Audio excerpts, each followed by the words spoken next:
What's up guys, it's Michael here. In this video, we're going to talk about why starting a business will have the greatest chance to lead you to a better financial future, which means financial freedom, and the most important one that everyone talks about in every season and every year it comes by is paying a lot less tax. So let's get right into it. So before I get into the video, please click the like button down below and the subscribe button and a bell notification icon so YouTube will notify you when I upload a new video.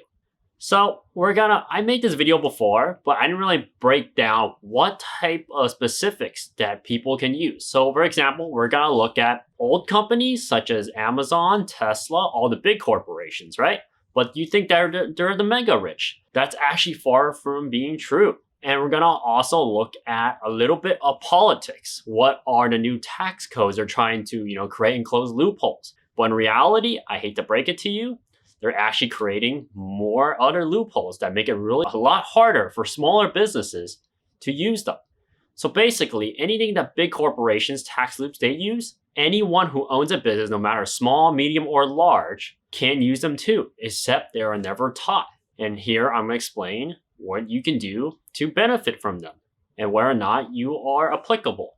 But the best idea is to consult your accountant. Your accountant will provide you the necessary means to figure out what you need to do to use those tax codes. A good accountant will tell you this, and that, point A to B, and to C, whatever you can use to utilize the tax break. So let's look at what, large corporations can use to, escape their taxes, what they say, but technically it's 100% legal. So let's get into it. The first one, the most notable one that people know is owning a business pays a lot less tax. The reason why is because their expenses is deductible, meaning whatever your location, your business, it could be like, for example, you have a home and you have a business. So you said you're tax deductible on your business, but where's your location of your business, right? So if that's the case, what happens, you say, there's a loophole right there. What happens is, say, if your business is in your home? Because if owning a business is tax deductible, for example, electricity, water, food, employees, what happens if you have a business at your home? So look at Graham Stephan, look at certain cooking channels, look at a bunch of YouTubers, including myself. What happens if we open a business at home?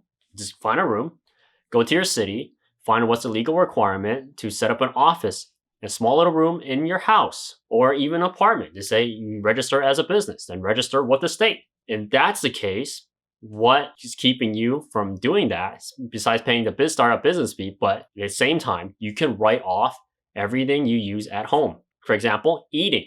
If you can provide one business expense, whatever's logical, you can use it the rest of the time, do whatever you want. You can write that off. Electricity, since your business at home, write it off. Eating, write it off. Using water, write it off. Most important one, using your vehicle, your utility vehicle, right? You use gas or you charge electricity, you can write that off too. Even mileage on your vehicle, depreciation, you can write it off. So what's different from that type of business? So that is mainly considered a small business. Small to medium businesses might do something like that, mainly small.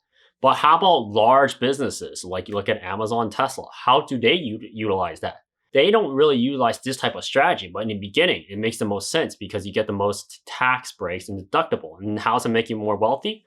It's because instead of paying all those taxes, you have all the extra income and reinvest. So we're gonna break down to number two. Large companies and large businesses, especially even a small business, and you don't plan to go large, you slowly grow, right? But if you have a really long history, you can take something called a tax deductible on your losses. Meaning is, in your business, if you can report that you are losing money in that specific business, you can write it off or push it to pay the tax later on. That's the great thing about it. So if you look at Amazon, back in, I believe, 2018, Jeff Bezos paid $0 in federal income taxes. And all these butthurt people, then all the media try to portray Jeff Bezos as a horrible person. He just utilized the tax code to its advantage. And he has the most leverage on it because you think about when was Amazon started? So if you look at really older businesses, they're not as big as, it doesn't have to be as big as Amazon. If they're just as long as them and they have, reported profits that, in the negatives for all these years, they can take all those negative profits and say, hey, I can't pay it. Why should I pay these taxes? I lost so much money throughout these years. Why can't I use that to write it off in tax break? Of course, you need proof, but at the same time, that is literally a massive tax break. So when you're starting a business, it's very difficult. That's why in America, they usually try to convince people to start businesses. And also, you look at different states and cities and counties will utilize whatever tactics they will use. I mean, the only exception is California, because California wants to kick you guys out, but sadly, people are still fighting back. But in that case, they want you to utilize to start a business, to take that risk.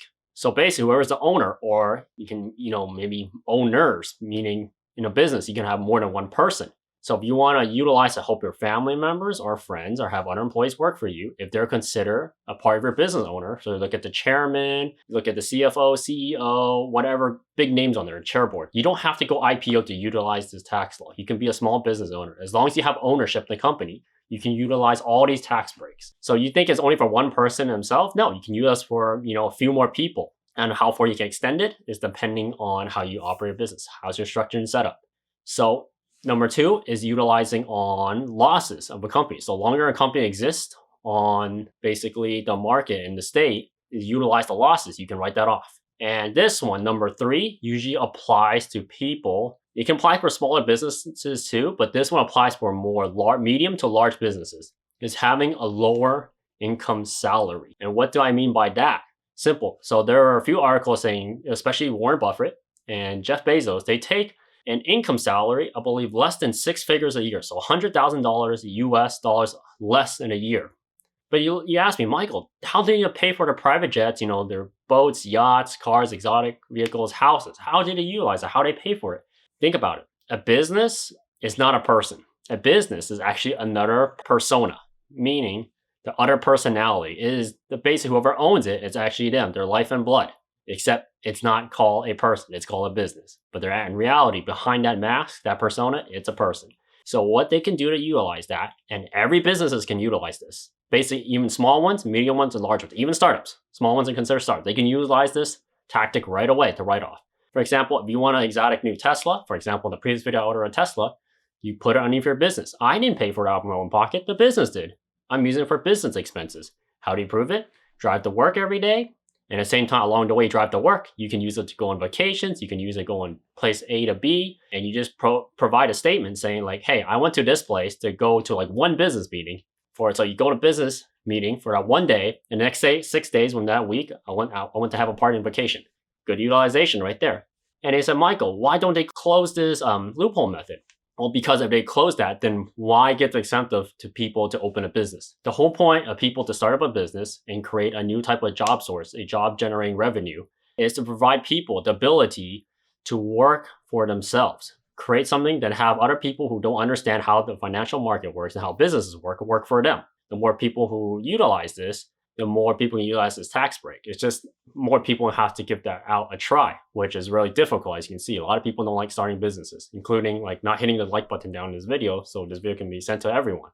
And going down the list, we look at number 4. But before we go to number 4, I forgot to mention one more important thing, is why they take less income. It's simple. It's the tax bracket. So meaning income tax, and you look at taxes for people who work for a living compared to sitting back leisurely, they get taxed way more.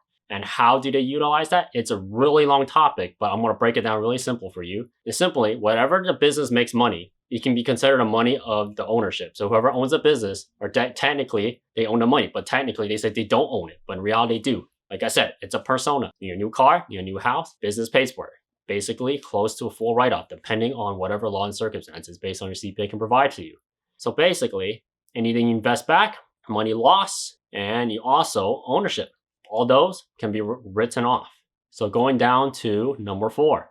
So another way for businesses for you to make money is there's a lot of leveraging in income, meaning that if all the money you make in, for use the example, whatever Jeff Bezos just said, back in 2018, paid $0 in federal income tax, all the money came in, instead of him claiming that he made money for himself instead of pocketing, because all the steps relate to what I said in the past. All the money comes in. So he made like, let's say $50 billion, right?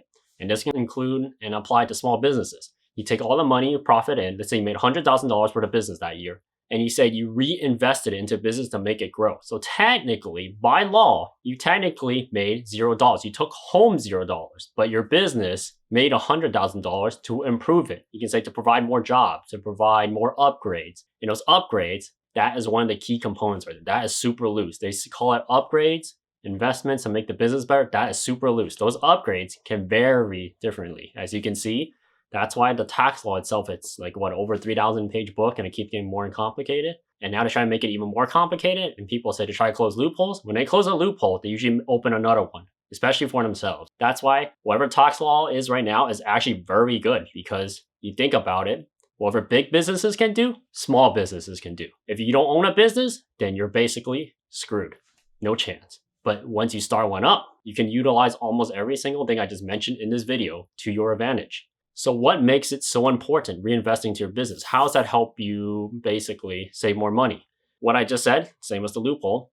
Whatever money you put in your business, it can vary anything. He said your business needs a new fleet of vehicles. So you go out, order a brand new fleet of Teslas, share it to employees and yourself. That can be considered as a business expense. Same thing as I mentioned earlier. But you are reinvesting to your company because you're using it for a company and other purposes too.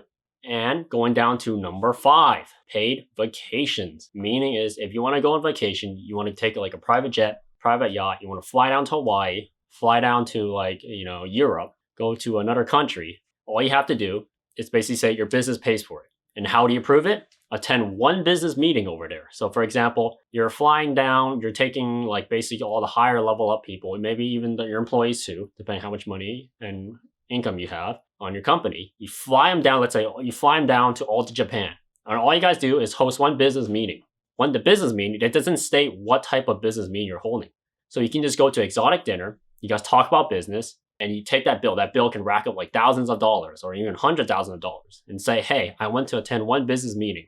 And you flew like, first class, maybe second class, business class, right?